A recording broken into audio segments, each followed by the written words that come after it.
so sorry. No. So sorry. No, I forgot. That's been his whole life. Just I'm like, so sorry. I'm so sorry. I'm so no, sorry. No, I'm you're so good. sorry. Don't be sorry.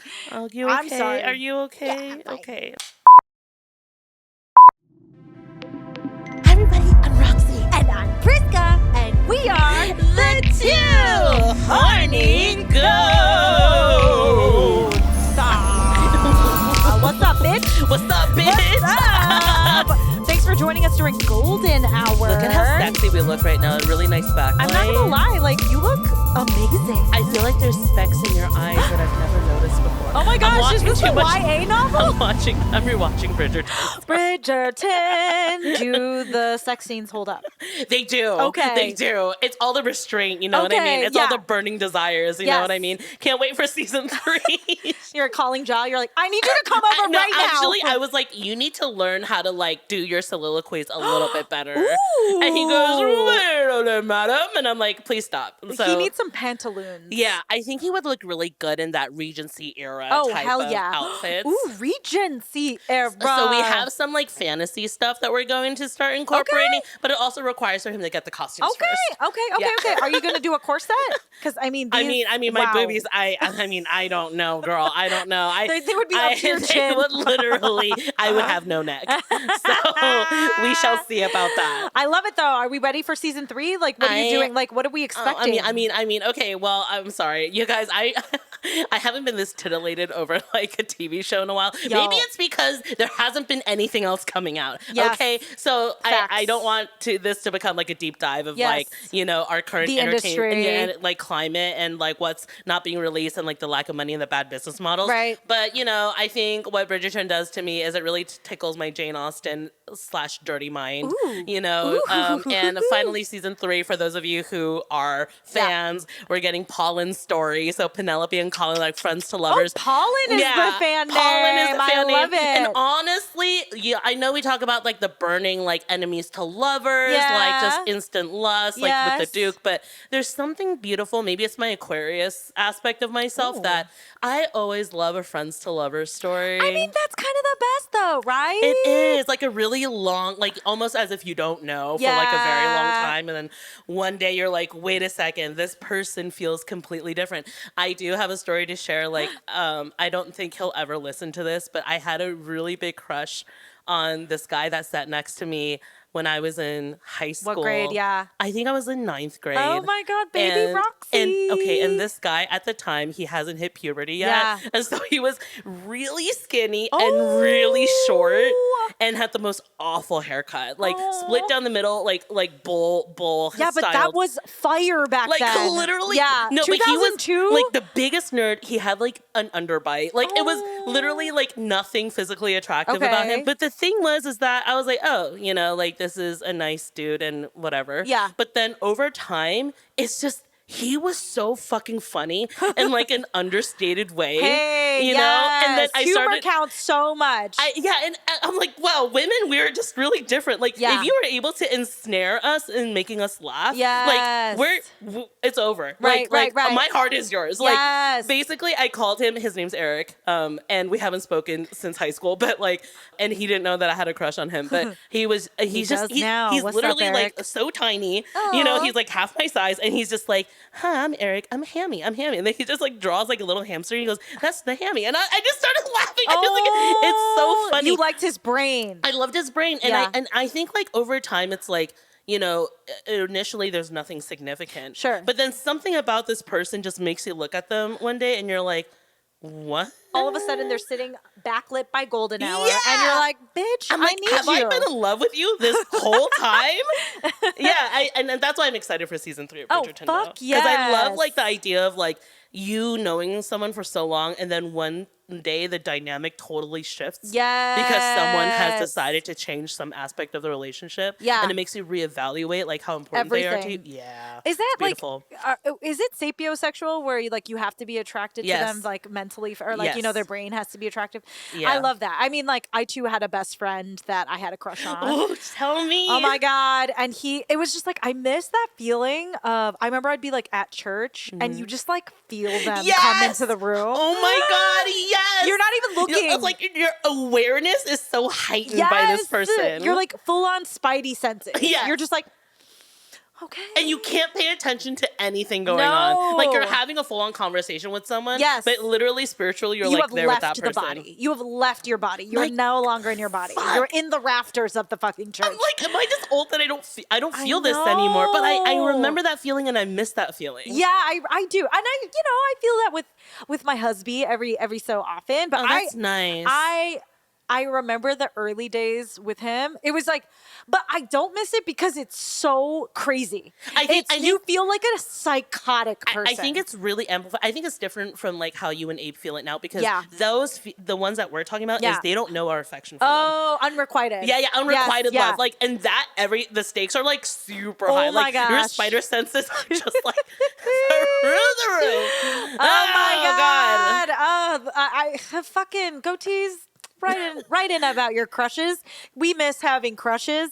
Tell us. I want you to write in and not just be like, I have a crush on whatever. I want to give every painstaking detail. Yeah. I want to hear about why it fucking sucks. It hurts so good. It hurts so good. You know what I mean? Yeah. Like that feeling. Like I don't know. I kind of relished in it. Yeah. I mean, it's awesome and it's horrible. It's like everything about being a teenager. Everything is awesome and horrible. Like you know, it's like it's so great to have all these feelings. That's why I really think like teenagers should do art. Yes. I feel like, and maybe it's different now, but I feel like we were so discouraged that like we were discouraged in a way where it's like, oh well, you're too young to have anything notable to say. Right. And now I'm like looking back and I'm like, I had so many emotions. And they were so vibrant and real and eviscerating at times. Oh my God. It came out in all of my songwriting. Yes. You know? That's like, exactly right. I was like looking, I mean, your songs have always been amazing, but it's just, no, really. Like, no, honestly, like during that time, you know, when our hormones were crazy. Just like, crazy. I was like looking back at a really ancient folder on my Dropbox that had Roxy songs on it back when I used to write music. And I was just like,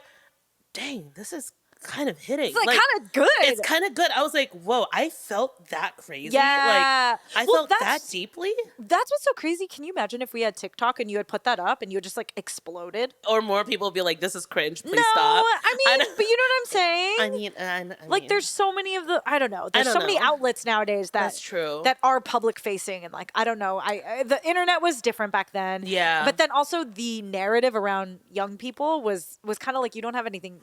It was, kind of undervaluing our perspective. It's like we'll grow out of it. Yeah, exactly. You know? But our main topic today, we're just gonna kind of do one. You know, Roxy and I, we have been in relationships. You've been with John now for like half a decade. Almost. I think we just passed our 4-year mark into our 5th year. Yeah. Okay, yeah. So we're getting to, and Abe and I have been together. It'll be 11 years. Oh my God! I know. Can you imagine how little we were? Well, you were much littler than me. I was like 24. You have like double the time, more than double the time than me and Ja. But yeah. And you know, honestly, if I could go back and talk to my 24-year-old self, I'd be like, you know, maybe, I don't know, you know, it's crazy now in my mid-30s to think that I made such a big decision at such a young age. You did make a really big decision at a very young age. Yeah. And I think obviously we're very happy. We love each other. And also like, it's so funny because if I've met a 24-year-old right now and they're like, I met my husband, I'd probably be like, maybe, you know what I mean? You're kind of young, but at that time, like, did you in your head you were like, this is the person I just know, you know? I knew, and I'm so happy for that, like, sureness, because, you know, marriage is long and it's hard and all that, but I feel like we always have that kind of like starting point to go back to. And it's crazy because like when we were younger, we kept thinking about how we don't have time. Yeah. And then now that we're older, we look back, we're like, we actually have time. Like, like you're really thinking about this. You're like, I'm going to be with this person for the rest of my life. There's no rush. There's no rush. Yeah. That's what it is. And then when older people told us there's no rush. We're just like, you're lying. You don't know. What do you know? I'm just like, I'm already 24. Yeah. Like literally we thought older people were stupid. Exactly. Which is so funny. I'm just like, what do you mean there's no rush? Yeah. You know, there's so many factors to consider. Yes, 100%. And then you were also thinking like, I need as much time as possible with this person I love, right? Yeah. And I'm so glad that we did. And I love him to bits. And our early years were so sweet. But what we wanted to talk about today is kind of give a little status report on how our relationships are going. Yeah, I would progress report. Progress please. report. 2024. Little report card. Yeah, here we're gonna spill all the beans. Yeah, but then also talk about how like romantic relationships change over time. Yes. Because I'm curious because I know it's different for me than it is for you. Yeah. And goatees, like I'm sure that whatever partner or relationship that you're in, things change over time. For sure. So I want to go to the because I'm scared. We kind of lived through the early days of your relationship because you guys got together in 2020. Yeah. We got together in 2020. So this was a little COVID it's a little situation. COVID. Right when I was just like, the world is ending and I need a relationship right now. And oh my God, what's gonna happen? The world is gonna end. We're all gonna die. And if I'm gonna die again, pertaining to our previous episode of fear, right? I'm just like, I'm not gonna die alone. And we goatees have heard from Ja. He has been on the pod. Hi, what are you doing? Okay, you want to go? down? Okay. Okay, you can jump down. Okay. But if you want to jump down, you got to do it now. Okay, go. Ready? Wow. Okay. Ooh, that worked. Okay, bye. Okay, bye-bye. We've heard from Ja before, goatees. If you haven't heard the episode with Ja, go back and listen to it. It's about him and his work as a sex therapist. Right. But it's really cute because Roxy interviews him. But early days, if you guys were going out to dinner? Well, okay, it was COVID. But if you guys were hanging out, what were the vibes? Oh. What were the vibes? Be honest. Okay, well, I'm a very sexual person. Okay. So for me, it's more like... she kind of has a sex dungeon. Maybe we'll do a podcast from there one day. We were attracted to each other very physically, very fast. And I wasn't thinking that far ahead. I think at that time I still had feelings for somebody else. Oh, and then so I was trying to work through that. And I'm like, I don't think I'm emotionally available, right? But like, Ja was so great. Like, he took none of that personally. And he's like, okay. He's like, that's fine. Like, you don't need to have feelings for me right now. Clown. Yeah. He's like, you want to have sex? I'm like, yeah, I want to have sex. And it was great. It was fun, And so we kept this sort of like I wasn't emotionally ready, but like he was strange in that way. Like he I guess because he's on the spectrum, right? So he is neurodivergent and different. So he just is really straightforward and very honest about everything, So he's just like, oh, okay, like that's fine. Like you don't want to do that, that's fine. No, okay, well I guess that's okay, So, so talking to him was a little bit different. Yeah. Like I always felt like we were always like me and other people were always speaking in secrets. Like, it's like I say this, but is that really what I mean? Or, when you say that, is that really what you mean? Like everyone's speaking in tongues, like the dance of courting. Like you're just like, the fuck do you mean? Do you even like me or not? Or what are we doing? Yeah. Are we friends? Are we friends like that have sex? circles. Like what the fuck is going on? It's like, are we poly? Are we not? Are we monogamous? Are we not? Like, but then and they might like love bomb you verbally. Oh yeah. And then it's like, no, we are we are together. Oh no, we're not together. I'm like, I'm confused. So what I love about Ja is that there were no games, and like even though I was like, because I used to associate that game thing like with like excitement and like romance, titillating. That whole butterflies feeling of like anxiety. Like I love that. Like it's like what you were talking about, the awareness of someone in a room. Like you're just like, what do they feel about me? Like I don't know. I don't know. I was like, oh my God, the mystery. The unknown is so hot. And here is this man just being like, here is everything. Like, damn. I communicate and I show up and I'm like, that's boring. Yeah. Yeah, because you were a little like hands off from him. I'm very hands off. Yeah, and it took me a very, very long time to develop feelings. Yes. But that's also fair because I was getting over someone and I was also allowing myself time to heal. And then like at the same time, Ja was giving me a lot of affirmations and physical touch and love. And so, this cold-hearted bitch like took some time to be like, okay, let me just test the waters and like see if you're for real. Because I feel like there was a time where you were just like waiting for him to leave. Yes. And I'm also very guilty of that. Like if I end up like, if I, oh gosh, I like to test these things. Or I'm a very detached person, which I'm working on. But it's like, especially romantically. Yeah, especially romantic. I need someone to chase me. Yeah, I admitted it. I need someone. I'm just a princess in a tower. Mario, come and find me. I don't know if she's Italian. I know he's Italian. I don't know if Chris but is, I don't know if she's Italian. I think you're getting it a little mixed, but I kind of like it though. I actually kind of like it. A cappuccino. Arrivederci. We're getting canceled. Yeah, sorry to our Italian audience. Yes, we love you. We love you. We love you. Yes. Te amo. Te amo. But I was just waiting to see if he'll leave. Yeah.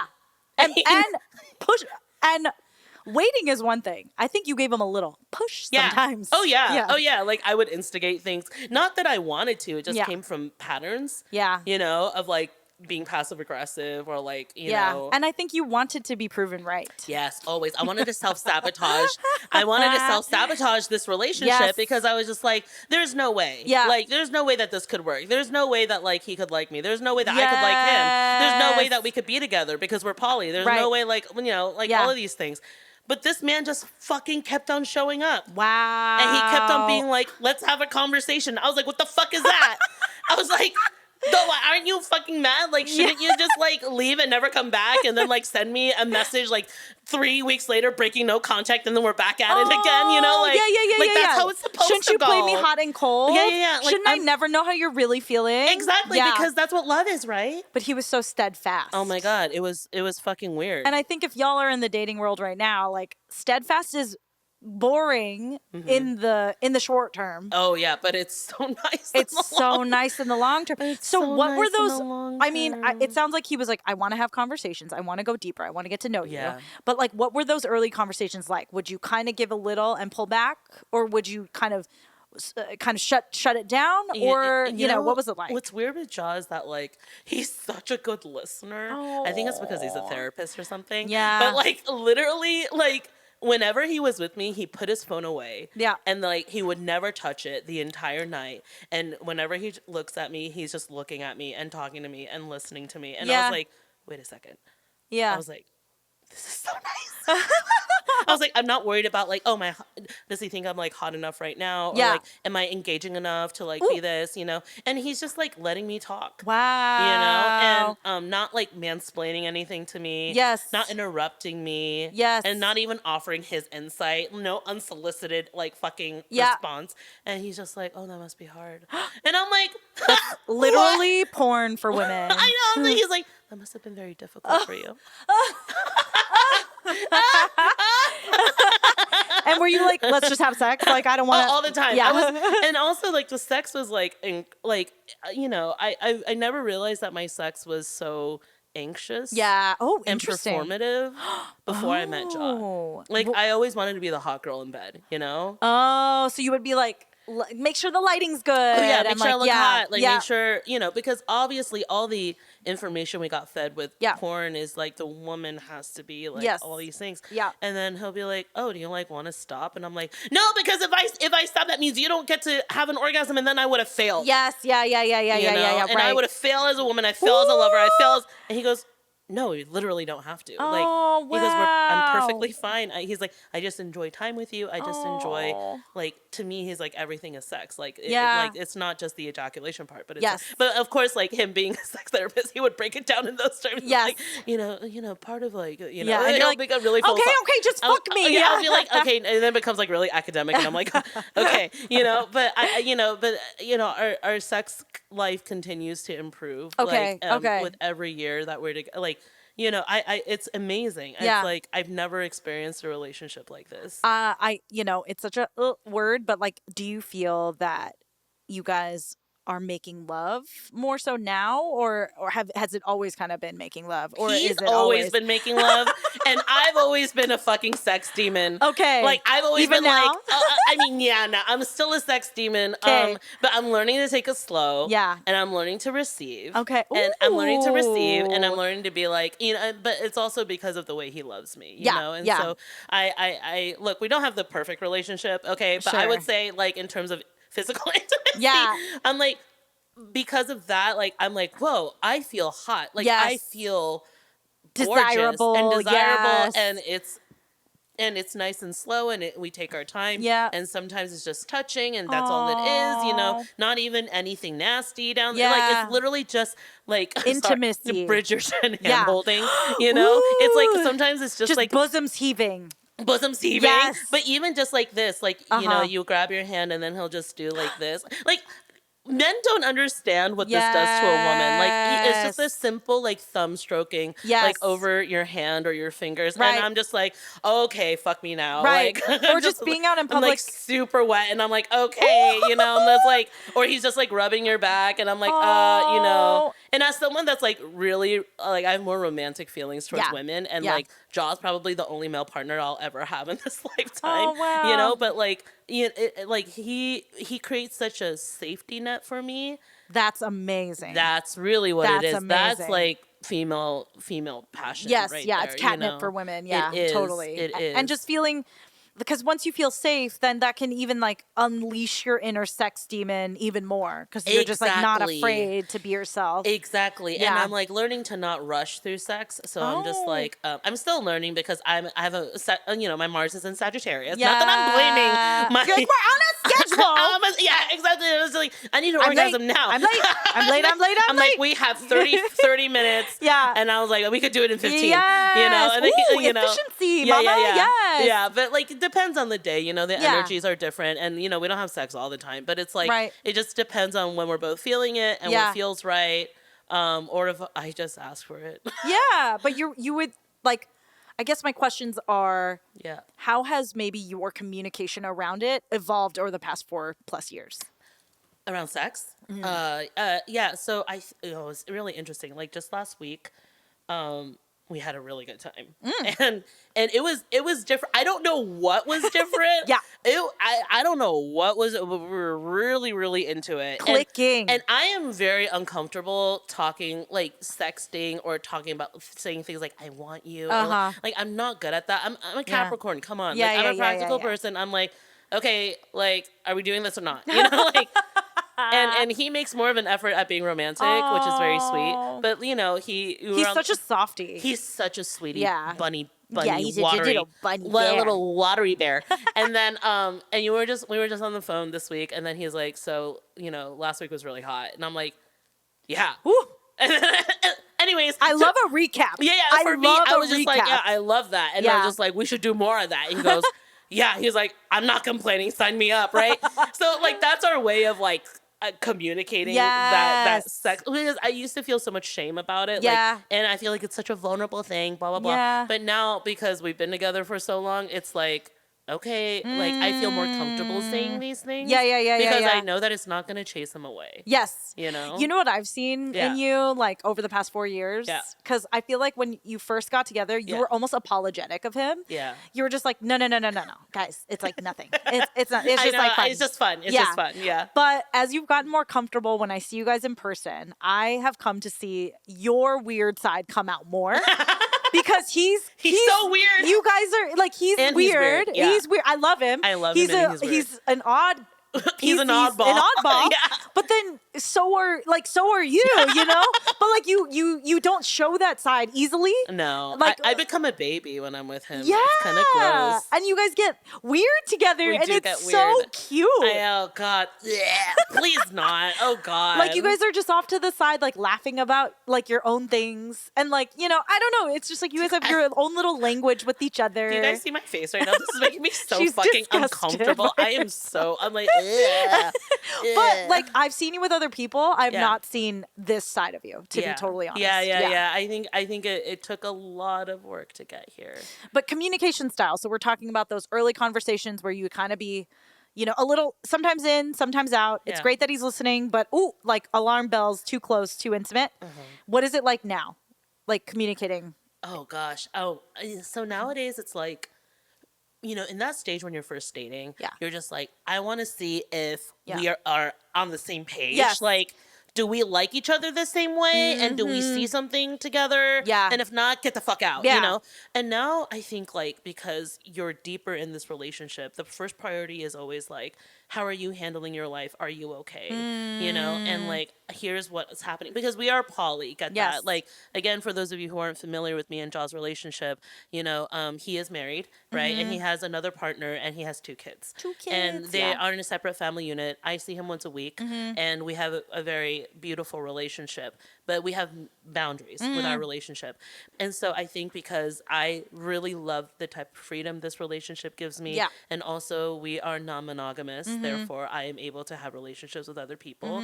It's just that I've been in a relationship with him like for the longest at this point. Yeah. And so with us, it's like the love really comes from making sure that they're taken care of and heard as they go through the struggles in their life. Yeah. And I'm sharing what's happening with me on my life. And our relationship has really just become about supporting each other through those challenges. Yeah. And then like relishing the time that we do have physically together, which is not a lot. Got it. I mean, because you guys have, you know, different dynamics in your lives, does it force you to be better communicators? Yes.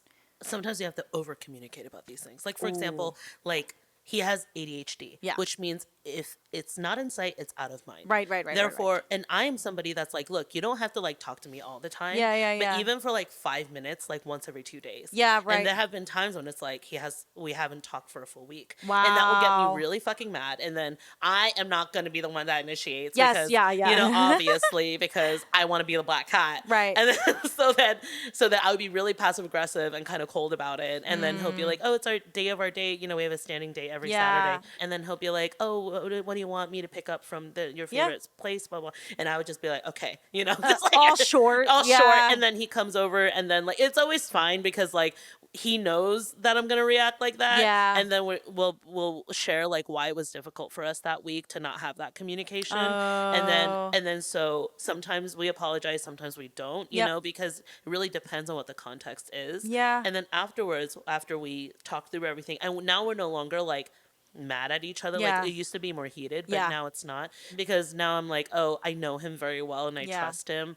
And I trust that he would never put me on the back burner, you know, unless he had really important justified reasons, like his kids and shit, you know, and his 2 jobs that he works full time, you know. So then and then after that, he would always say, "Are we good?" Oh wow, he always check in. He always check in and be like, "So are we good right now?" Or has he become a better communicator over the years? Like, because like if you guys would have all these, you know, you'd have to get upset because it's kind of unusual to not hear from your partner for 2 weeks or a week or whatever. It's hard because it's like, I'm always trying to be like, in those moments, well, am I expecting a traditional relationship dynamic from this person that isn't able to fully give that in a traditional? Because naturally, it's more unorthodox in society for us to have a relationship that like this. It's true. You know, so then, and he has a very, like, you know, I always know where he is because I have a tracker on him. And, you know, and he has like all these other responsibilities, you know, and I would say that like, he tries and I try. I try my best. He's like, please have more grace. Have more patience with me. I'm working on it. And then whenever people acknowledge that, like that they're trying, I think that's enough for me. Right. You know? And he's like, you don't have to tell me twice. Like, I'll try. And he's really hard on himself. So then I don't want to be a part of his life that beats him up even more. Like, I don't want to bring him down further. Like, I want to support him. So I think like,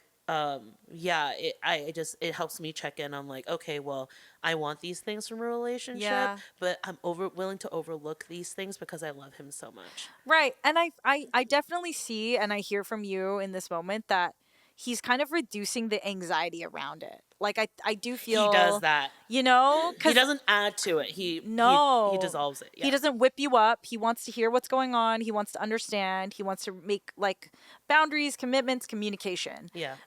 Instead of like, you know, either gaslighting you or making you feel bad for wanting more attention from him. He's like, I hear you. I see you. Let's talk about it. And what I respect about him is that he doesn't immediately cave either. Like if he is truly having a really challenging week. Right. And I'm like, but you didn't do this for me. And I expect this out of our relationship. And then he'll be like, okay, well, here's what's going on. Yes. You know, he doesn't apologize, but sometimes he does. It really depends. But like on this last fight that we had leading up to the eclipse. Well, we had a very nice dinner. Yeah. And we just had a very mature conversation about it. And there was nothing ugly about it. It was just like me digesting all the information, him sharing with me, and me sharing what difficulty I have. Yeah. Like, because I wasn't able to talk to him all week. Got it. And it was a very neutral, very level-headed conversation. And at the end, we had amazing sex. And then I told him, I was just like, you know what? Sometimes I was like, it's nice to have a fight because makeup sex is even better. He goes, Roxy, no, let's not.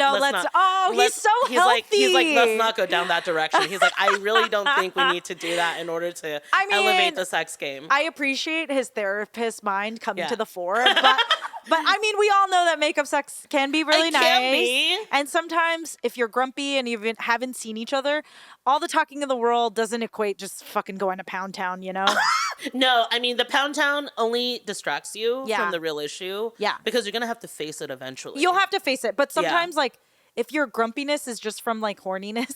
But honestly, those orgasms are pretty great. They're nice. Yeah. Just get the, just gotta the chemicals. Get it out. All of the stress and all of the tension out. Yeah, and the bonding chemical, like the oxytocin, the bonding, so nice. Look, I'm not a toxic person, but maybe I am a little bit. Maybe a little bit. I feel like your kink side is My kink side is pretty crazy. Toxic. But what kink isn't a little toxic? I mean, I'm disturbed by some of my kinks. But anyways, about you, Priscilla. This is a no judgment zone. We're going to take a little break, goatees. We'll be right back. Because I'm going to start talking about her. No. This is called Two Horny Goats Nighttime Edition. Two Horny Goats Evening Romantic Candlelight Edition. Romantic candlelight. Talking about sex is such a taboo thing, and it creates more oppression. Yeah. And it oppresses women, it oppresses men. Hi, goatees. Thanks for tuning in. Last season, we did an episode all about virginity. If you haven't heard it yet, we think it's well worth a listen. We have slightly different experiences. For sure. Because you're coming from a place where your friends are like, yeah, we fucked under the bleachers. Right. You haven't? Yes. I literally would study Cosmo magazines and read them end to end and go on jokes.com and learn dirty jokes because I wanted to be in the know. We talk about the patriarchal structures around virginity and dive into some pretty personal stuff. Things get really intimate. And I was like, fuck, I'm single and I don't know what it's like to kiss a boy or I don't know any of these things. I had to find a way to rush my timeline. Did you ever feel like people assumed that you would be more sexually experienced? Yes, my breasts have developed into this since I was 13. I've always been very voluptuous. Yeah. I have to be honest, I wanted to lose my virginity, but at the same time, I was scared of the pain. We also talk about double standards when it comes to virginity and how that can be damaging as well. And in fact, when they hit a certain age, they have older men mentors being like, let me just get you a girl so that you can get it out of the way. Which is so sad because that fumbling and discovery and confusion and all that is intimacy building. It's our most listened to episode to date, so head to twohornygoats.com/episode/virginity to listen now, or find the episode on Spotify and iTunes. Our mothers only had one person their whole life. You know what I mean? So only one person has entered the chamber. Exactly. And so that's their story, and that's what they know. So obviously that's what they think that will bring happiness, fulfillment, joy, completion.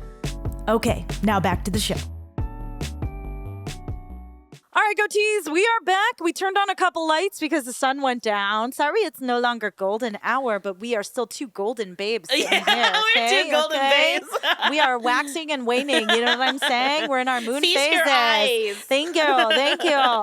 But yes, we are talking about long-term relationships and the shifts that happen over time. I love this. This is fun. This is super fun. So, okay, take us back to early Priska, because I knew you when you were dating your ex-boyfriend. Ooh. And then I know. And then you started dating Abe. Yes. Right? And so I've always known how you were in love. You still keep those same qualities, very supportive, very loving, always amping them up, right. But what would you say to your younger self now, given everything that you have walked now 11 years later? Maybe just chill. I was pretty extra, and I was I do feel like growing up very Christian, I was sexually kind of repressed, but then also kind of into like this magical thinking in terms of like, oh, God will show you your husband. Like, you know, just you don't have to do anything. God will provide for you. And like kind of this almost like arrogant ideal of like, oh, the relationship that I have will be so much better because God ordained it. So coming out of that paradigm, like I think that's even why I like stayed with my ex for so long, because I had like convinced myself that even if things were hard or bad or whatever, like I was supposed to be with him because God ordained it. Oh. So I probably stayed with him longer than I needed to. So coming out of that. Hold on, one question. So how did God ordain this in a way? Just hearing a voice in my head, you know, just I see. Being prayerful, and then like, you know, my parents met at church. And my mom always tells the story that, you know, she saw my dad's name on a piece of paper, and basically God told her like, that's the one. Wow. And so that's like I the wish story, it were that easy. Right? Yeah. But that's like the story that we grew up with. And so I feel like I was always going into rooms like waiting for God to reveal the one to me. And when I was a Christian, this was like a reason why I didn't really date too seriously, because I was just waiting for that, and you know, there weren't that many prospects, so it wasn't like I was fending them off with a stick or anything. But I think that I had this very impractical understanding of romance, relationships, marriage, sex. Like I had a very warped view of it. What did you want in your romantic relationship? And when you met Abe, did you feel like he embodied everything? I think that what I wanted when I was a Christian was I wanted someone I could grow in the Lord with, someone who could be a leader of our household, someone who like, you know, maybe also served in the church, like all of these very kind of, I guess, in the world I was in, more stereotypical things. For sure.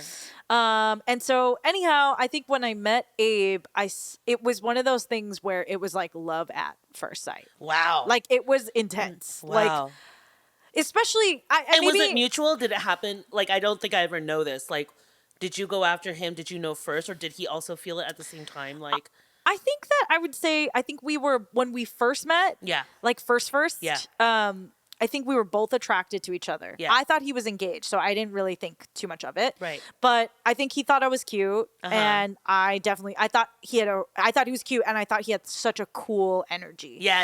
And I mean, that is the vibe that Abe gives off. Right? It's like really fucking cool. Everywhere we go, guys are just like, hey man, like, you're really cool. And I'm Abe like, is awesome. Yeah. What am I, chopped liver? No, I'm kidding.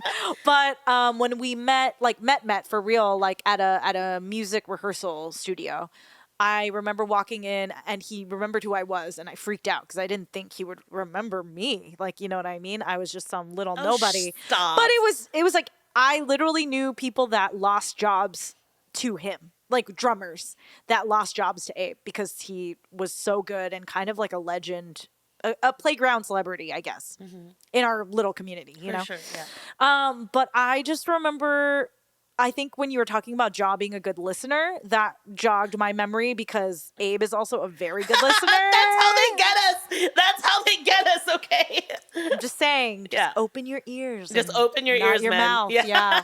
God gave us 2 ears. No, okay. Don't give us unsolicited advice, okay? Just like listen. Exactly. Yeah. So he also kind of was training to be like a counselor, you know? And so I feel you guys had shared spheres. 100%. Yeah. And I just remember we would have these crazy 7, 8, 9 hour hangouts. Like, that's a lot. You know, we would start at the bar and like go until like 5 a.m. or something, like, and it just seemed like we were both really good at active listening, and we were both pastors' kids, so we just had so much to talk about. And I was like obsessed with his brain. Like obsessed, you know? Yeah, totally.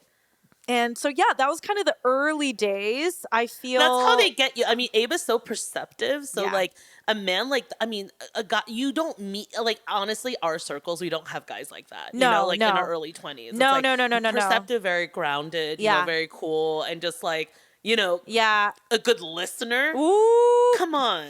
And just like the self-assurance, like I think he was very self-assured, you know what I mean? And also he's like older. He was like, he's 8 years older than I am. So I think that did make a difference. I mean, most of our friends at the time were just like, I don't know, we're bored. Do you want a bone? Like, for sure. That was all of our guy friends, you know? And it was just like, I was like, no. I'm good. We're at the movies. Yeah. But so I think that though everything was very romantic and really fun, I do feel like I was a nervous ball of anxiety and I wanted him to be in love with me, like, because you wanted to be sure of that. Yeah. I wanted him to be ready to be in a relationship with me when he was very clear in his communication that he wasn't there yet, because he had kind of gotten out of a really long relationship, and he was like, so have you, I think you could do some, you know what I mean? Yeah, but when we were in our early 20s, we had no concept what that was. No. Like when I was at that point too. Like I was like, what do you mean we need to take time? Yeah. Like we need to establish this now. You know, like otherwise it's never. I was like, I did not understand what taking time to be emotionally available ever meant. Look, like I had no idea. 100%. Because I'm like, I like you now. Like I don't get it. What's so difficult? And if it's not now, that means you don't like me at all. Exactly. And now, and then you spiral. And the whole thing. I was an anxious mess. Look, I know a lot of people. I also, you know, I just want to say this out of compassion. I know that Priska and I are talking. Yeah. You know, we've gone through our relationship journeys and we have certain perspectives about it, but I also want to understand that there are people our age who are still going through this. Yeah. You know, who are still struggling with, like, you know, what is their emotional inside needs and like how to cultivate healthier relationship communications. It's hard though. It's so hard, honestly. So we also want to make sure that you are being heard and seen. No, this is not a laughing point situation at all. But I think what's interesting about seeing friends like dating in their 30s, for the most part, it's kind of like we talked about in the fear episode. It's like they might still have the same tendencies that they did in their 20s, but they're so much more aware of it. Yeah. And they're able to course correct on their own. Yeah. And I genuinely think like a lot of my friends in their maybe late 30s or early 40s, they're just like, I don't have time to waste. So either you're game or you're not, but I'm not going to let emotions really get involved until, you know, we really see if we're compatible. And I kind of like the practicality, because I think in our 20s, we were just waiting for that like movie moment. I'm just like looking for my other half at that time. Yes. You're just a gaping, open soul, just waiting to find, you know, something else. And I don't miss that constant ache and pain. Yeah. I don't miss that at all. But it's intense. It's really intense. Did you ever feel that when you were with ex-boyfriend? Like, even though you were with him, did you feel that ache absolved, or did you still feel that ache when you were with him? I guess it's hard to say. Like, it's not that I was, like, unhappy, per se. Right. But I always felt like I was trying to prove that I was the best girlfriend. Yeah. You know what I'm saying? Relate. Yeah. Like, we want to be... Fuck being Capricorns, man. Like, honestly, like, we do that. Yeah. I own that. It's exhausting. I think we're always fighting for unconditional love. Like, we just... It's like that thing of, like, you saying, I wanted Abe to, like, love me, accept me, and know that he likes me now. Yeah. It's just the fact that it's like, what else do I have to do to win his love? Yeah, and I was projecting a lot of my fears on him. Yeah. You know, and like, you know, you can have so many people tell you a relationship is not a solution. And it is 100% true. And it is 100% difficult to see that in the moment.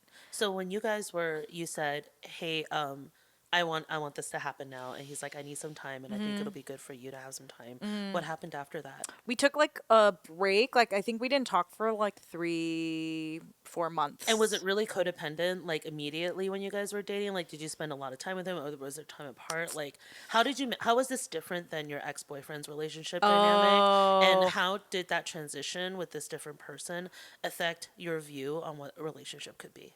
What a relationship could be? Yeah. I think the intensity of the connection was really different.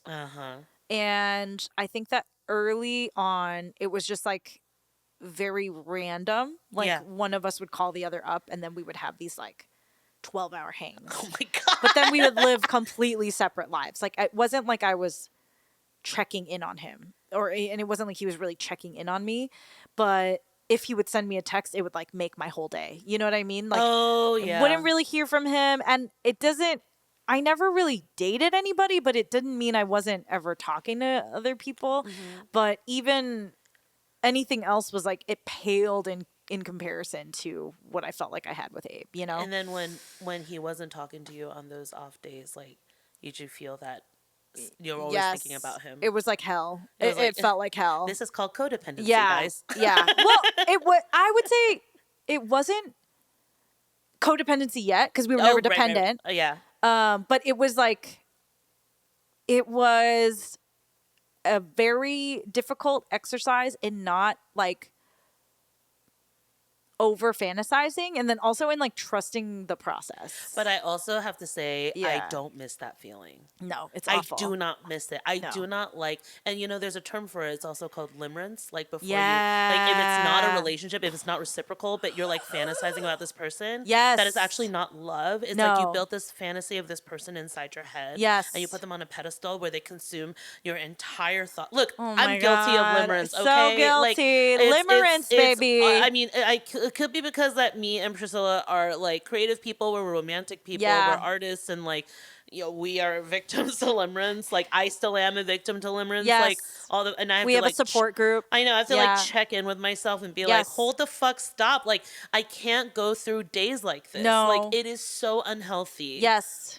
It wears you down. It wears you out. It wears you down. And I can't be present with like other awesome fucking people in my life, like I just get my mind creates like our minds are crazy, guys, like creates like this freaking juju platter of like this thing, and I'm not even respecting that person properly because I'm not allowing them to be as they are. Because I'm creating this pressure by creating this like fantasy alter ego inside my head, and you're making yourself miserable.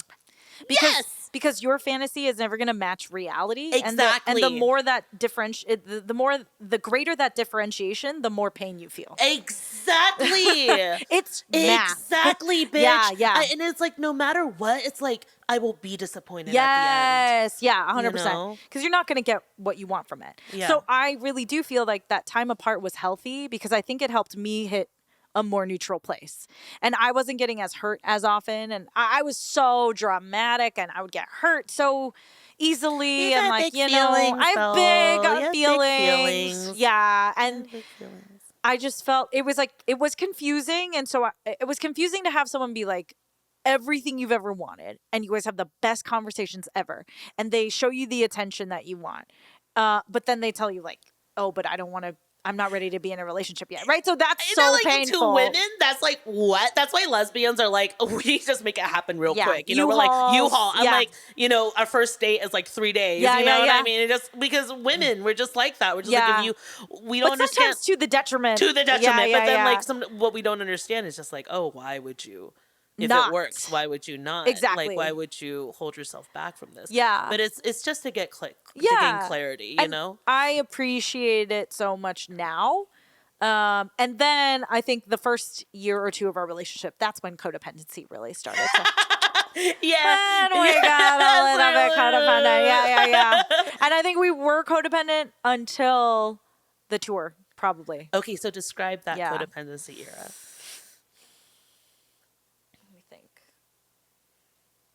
I think that especially, and I don't think codependency is all that always bad, but I think it does have bad traits. I think that one of the tough things was the primary time that we were very codependent was the year we got married, like, the first year of marriage, I guess. And when did you get married after how many years of dating? I think we got engaged after 5 years or 4 years, and then we got married after 5 because we've been married for 5. Yeah. Wait, hold on. Really quick question. Yeah. Did you ever feel the rush or the need? Did you ever feel like, oh, I want to get married sooner or? No, it was funny. I knew that I wanted to marry him, but I didn't feel like it had to happen soon. And I actually remember because he's Korean American, and Korean American culture, especially Christian culture, especially a man of a certain age, like there's a lot of pressure. Yeah. And I was really afraid that, that I wasn't Korean, so I was like nervous, you know what I mean? But all that ended up being fine. But his parents were pressuring him all the time to get married. So one of the early conversations that we had was I was like, look, I know I want to marry you, but I do not want you to propose if it's because of pressure from other forces. Absolutely. I only want you to ask me to marry you if we're ready. So I think that kind of pushed the timeline out a little bit to 4.5, give or take, years. Right. And I feel like that gave us a lot more time to get to know each other and go through a lot more ups and downs. Like I had many family members pass away within those few years. And so to really kind of just see how you're going to go through life together was very helpful for me. Like I know some people would rather have a shorter dating or longer, whatever, you know, but it was kind of like the Goldilocks just right for us type of thing. Yeah, that's know? wonderful. Yeah, because I would imagine that there's a lot of outside pressures to like get married, you know? Totally. Like especially coming from your background and like the community that you grew up in and like the friends, you know, like your social circles and stuff like that. Like I personally can't imagine, you know, but if I had like everybody around me, like, you know, some of my other friends have this where it's like their entire community is getting married to each other, and then she's just like, what's wrong, like why are we not getting married? You know, it's not because of like the both of you, it's like literally these outside forces, you know, like influencing your energetic field, you know, especially if it can happen in a lot of circles, and especially in religious circles where sex is kind of demonized and you need to be married to have sex, then it adds an additional layer of pressure and, you know, speed. Okay, can you just talk about your opinion on that? Like, I have seen it be very, very, very, very damaging to a lot of people. But like we talked about in the fear episode, I do think that like our brains protect us from it. Our brains affirm the decisions that we make, especially these like big life ones, you know. Maybe if you choose a candy and you didn't like it, fine, you might regret it. But I do think that our brain does help, especially if your religion affirms it. However, I have seen a lot of very young divorcees feeling like they got married literally to have sex. I've seen a lot of very embittered young Christian men because they were like, well, I thought that this would kind of be the answer to my horniness kind of. And now I'm just straddled with like real life responsibilities at too young an age, or made a choice that like may not make sense anymore. Maybe we didn't know each other as well as we thought we did. Like all of these things, they're all wrapped up in it. And I'm not, again, it's not a judgment. It's just an observation because I was on that train to doing that. And so I understand and relate to that mindset.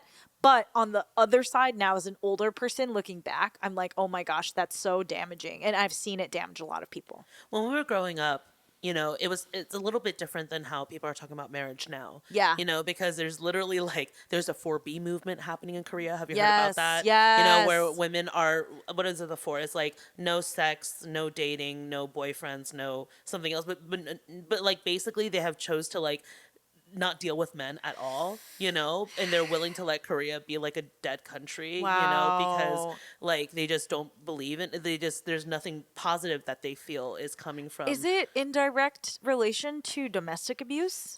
It could be a lot of things, you know. I think it's because, again, women in this generation were able to make their own money. Yeah. So, I mean, the thing is, it's only one generation. Like, it's actually not that long of a time ago, you know? Like, my mom needed my dad to be, like, financial support and be, like, being her certain protector. things, to buy certain things. Absolutely. And so now it's just, like, if we don't need that and we're actually able to be independent, and it's, like, you know, hundreds and hundreds of years of just, like, creating the system that is a heterosexual patriarchal marriage, where it's, like, women do this. Women marriage is ownership. Exactly. Yeah. It's like we're the laborers, we're the mothers, we're the therapists, we're the everything, and you know, men have to do what they do.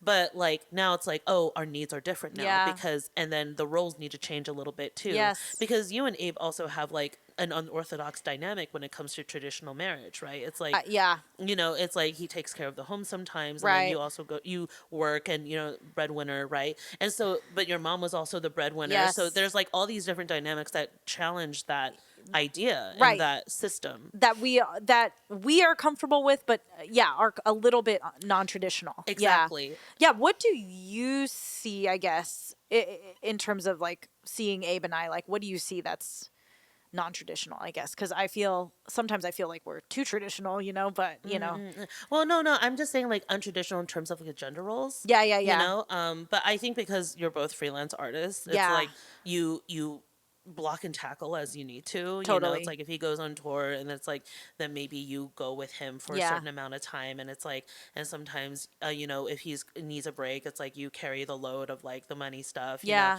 And it's just like doing whatever needs to be done. Right. But at the same time, it's like no kids yet. Yes. You know what I'm saying? And but also it's like our fucking generation, the fucking economy, and like all of these challenges that have just been squeezing us so tight. Yeah. That is. I mean, there's almost no room for gender roles, and I feel like enforcing them is exhausting. You know what I mean? And I feel that one of the biggest things that I wanted with him was equal partnerships. So when you first got married to him, what was your view on what the marriage would be, and then versus where you are now and what it actually is? No, that's such a good question. I think that when we first got married, I think that we thought we had very similar ideas of what our dynamic would be. Yeah. And then I do think that there were, and I've talked about it on the podcast before, but I think that there were latent views on marriage, or not even views, but it's almost like innate reactions based on upbringing. Yeah. About marriage roles and gender roles within marriage that came out that none of us were necessarily expecting. Because I think that I found myself wanting to take on these domestic roles way more than I expected. But then I also found that when I was criticized for them by him, I was very sensitive. Oh. Because I think I grew up with a mom that wasn't very domestic, right? Yeah. So everything that I did that was domestic required learning from scratch and like a lot of hard work. Yes. That was beaten into you, you know, like really. Totally. So but at the same time, I was kind of playing second fiddle to him in Ashland, which was unusual for me given all of my 20s. Yes. It's not that I couldn't acquiesce to anybody, but it was just like a hard pill to swallow that you didn't matter. Like, you know what I'm saying? Like, I was his wife in a community where he had the job. And I just, it was a big, and then I was like enjoying doing certain domestic things and learning about it. It's like a complete identity shift to your former life. Exactly. And then like, I think he would have these like almost like little outbursts where he's like, well, that's what you should be doing, And we both have to be like, whoa, and talk things through. That's wild because it's like, I'm not married, so I can't speak on this, but the fucking fact that marriage completely, it's like, oh, you're like leveled up in a different level now. Yeah. Things are different now. Right. You're like legally about your family now. Yes, you're literally family. It's like the fun and games of dating is like over. Yeah. And now you're really writing whatever canvas this is together that you're painting together. Yes. Like what the rest of your roles are in life. Totally. And like, you don't know what you don't know yet. Like, we had to fight so much the first few years in order to learn how to fight with each other. And even still, it's like an ongoing process to kind of like understand what he actually means when he says something, and what I actually mean when I say something, and not letting assumptions kind of take over, And sometimes that's me blocking and being like, hey, I understand that that's what you heard and that's how you feel because this is what you heard. But I also have to let you know that is not me saying those words means something different when it comes out of my mouth than how you're receiving it. Oh my God, I resonate 100%. And vice versa. I feel like I'm having my own conversation and he's having his own conversation. Yeah. And we're both getting like angry. Yes. Because we're both not understanding each other's language. Yes. And then you're getting whipped up, and upset at each other and worked up and feeling lonely and misunderstood. And then you hit this pinnacle, right? Yeah. The point of no return. Yeah. And then that's a learning process too. Yeah. Knowing what can be said and what can't be said. Learning how to fight. I fucking love that. Yeah. I think it's healthy. It's always healthy to fight. I think but like, but work you're gonna have through these conflict. disagreements. You're going to have to work through conflict together. 100%. Can't ignore shit. No, and then the more you do it, the better you get. But it doesn't make it easier. But like, you get further faster. I would say. Yeah. So you can have bigger fights about bigger topics in a shorter amount of time. Are you good with confrontation? I've gotten a lot better. Okay, I'm still bad at it. Yeah. Sometimes when I'm in the middle of an argument, I'm just like, man, I wish I didn't say this. I wish I could just like not say it, and so we could just at least be nice and cuddly for the rest of the night. But one thing that is said wrong, one thing that is taken wrong, is a slippery slope. Yes. Oh my God. Yes. I mean, there's so many nights where you're like, and then it becomes like, what the fuck just happened to this night? It just derails. Yeah. And I'm just like, I was not planning on this. Yeah. And I would say like credit on so many sides. You know, you don't make a 10+ year relationship work without both people putting in a lot of work and a lot of effort and spending a lot of nights feeling lonely and hurt, like on both sides of the bed. You know what I'm saying? But do you try to make up before you go to sleep, or have there been nights when it's like? See, I think that I used to do that, and it would make things worse. Really? Yeah, because I think what I've, it's like everybody's different, but what I've realized. I would love to hear this. Yeah. Yeah, what I realized is that I think what I learned from Abe is he's like, you need to give me time to work out this anger arc, and it can't be to your time. You know what I'm saying? Like, wow. I'm angry, and that must be so fucking. Oh my God, yes, especially as a Capricorn. Like it would kill me. Yeah, and my mom was very much so like, put your feelings aside, get over it. Like, we're a quick forgiving family. Like we were told to kind of stuff it down and put it away, which is also isn't very healthy. No, it's not. So it's also taught me to also allow my anger to last a little bit longer, or to even hold on to it, because I feel like authentically let it dissipate at its own pace. Yes. It's like a fart, you just gotta let it go. You just gotta sometimes, let it go. You gotta let it go. Better out than in, Yes. But like legitimately, I did feel like my anger felt like Teflon. I could never really grip into it like strong enough, and now I feel like I have a little more friction and a little more grip to honor my anger at times. Yeah, that's interesting, because it's like you were taught to just like push it past. Like, yes. Right, to forgive. But the thing is, even if you said it, you don't feel it. Yeah. Because you're still holding on to that feeling. So then it builds up all the angst. And it takes a lot of work for you to like recognize that later in life and to work through it with a partner. Yes. Because they're on their own time. They 100%. come from a different family culture. Yeah. They come from a different way of dealing with things. I'm just like, what the fuck? Yeah. The last fight that John and I had, like,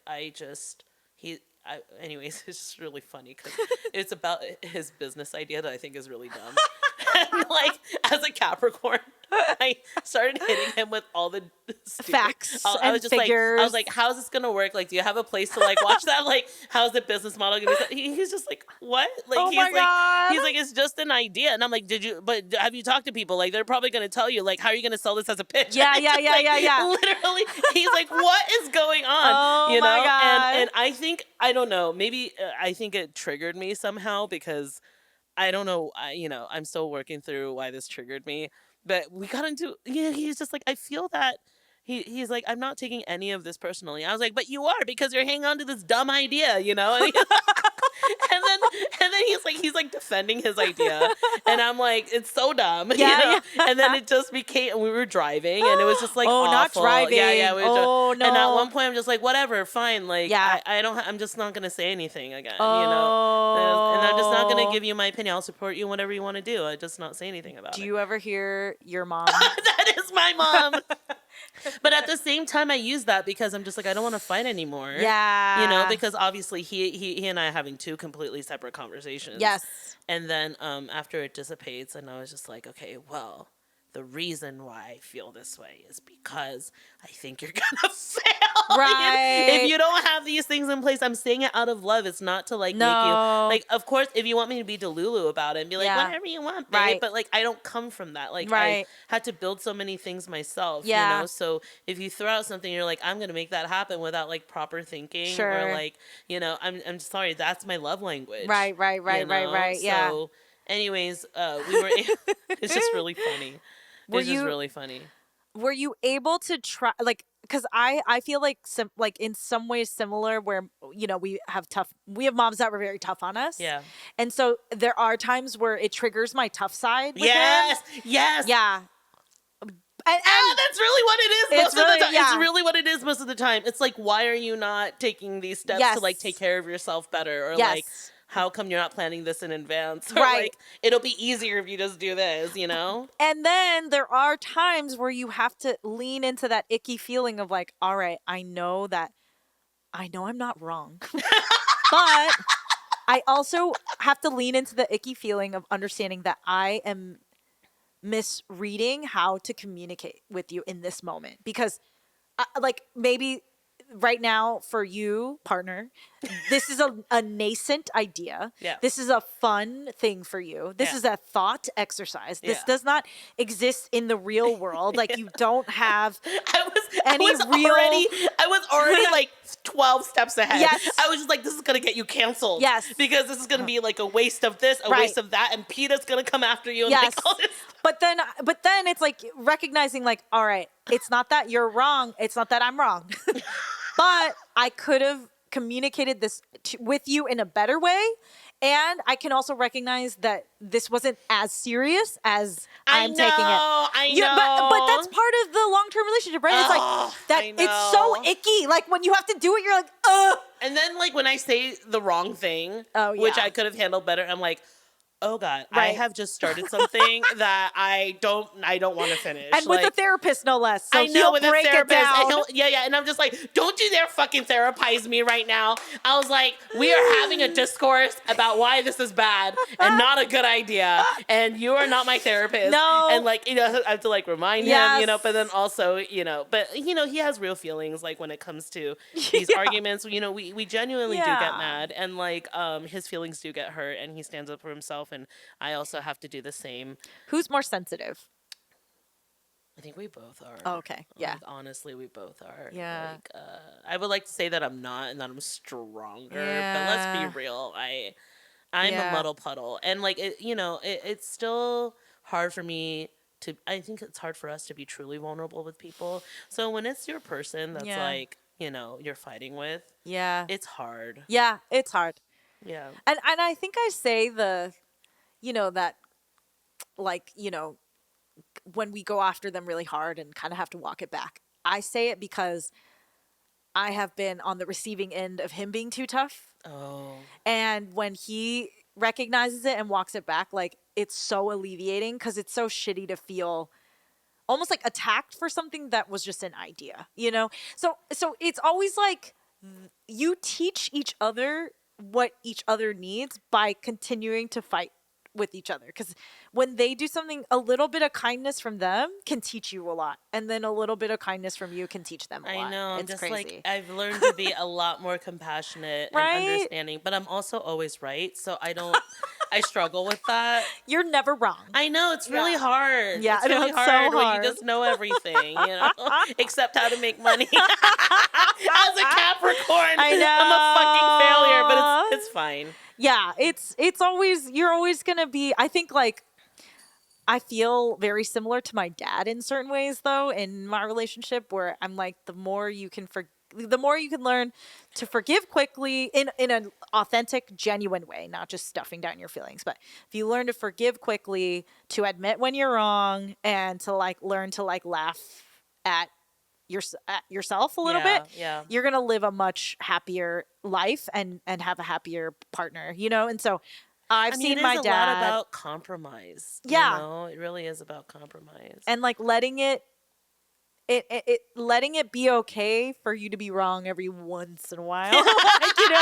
I'm like a really big person to like let it drop once in a while, I like how we were like, this is gonna be a short, quick episode. Oh, but wait, I lost complete track of time. No, I know. I love it. I love this though. Like I love it. I love it. And Goatees, I hope you like this little like status report, progress report card on our relations. I fucking love this. And thank you for being so transparent about like your journey and your struggles, because I learned a lot from you, because I'm just like, I know marriage is a different ballgame, and it is though. I think you should recognize that. Yeah, sure. There are certain things like from a legal standpoint for sure, and then it's a specific commitment, I guess I would say, especially in the, you know what I mean, monogamous sphere.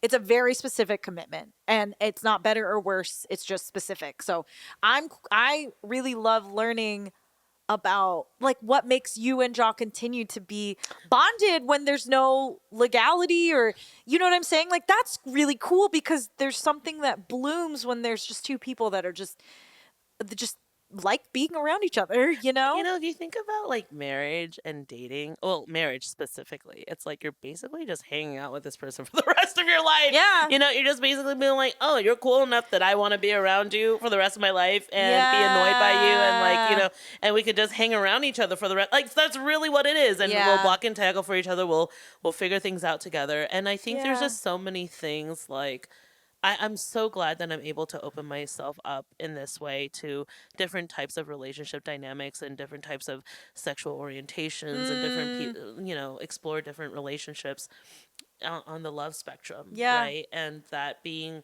with him gives me a sense of security and also gives me freedom. And in the past, I never thought that would be possible. Like I always felt like I had to choose. And, you know, and I always, you know, my mom's always like, where's it going? You know, she's like, you can't go anywhere because you're not going to get married to him. And I'm like, I'm just hanging out with him for the rest of my life. Yeah. Well, and that's what's so cool. You guys are writing something new. Yeah. You know, you guys are literally in the context of your relationship and just the fact that it's you two individuals. Yeah. You guys are writing something new together. And I think that's beautiful. I know. I think it's awesome. Yeah. I think it's awesome. Oh, God. I just love you so much. I love you from my toesies to my nosies. Toesies to my nosies. And goatees, if you want to share your current love journey or, you know, single situationship. journey or situationship, whatever your love journey is, however you define that, platonic, romantic, or otherwise, please write to us at hello@2hornygoats. We would love to share it. Yes. Or just read it, depending on what you're comfortable with. Right? Do anything. Send something. Send us, you know, like a collage. No, I'm kidding. You know, anything you want. Aww. Or at us on Instagram. You can tag us in a story, whatever it is. We're at 2 Horny Goats, and you are seeing us on YouTube. We update every Monday. Well, when we're in season. And also, just a plug, if you like the content you're getting, we do have a donate button on our website. Please donate. We work so hard. I mean, look at this. We work so hard. This is all Priscilla's money. No. These candles, they're working hard. They're lit. But quickly, we're gonna do. Oh my god. Oh shit.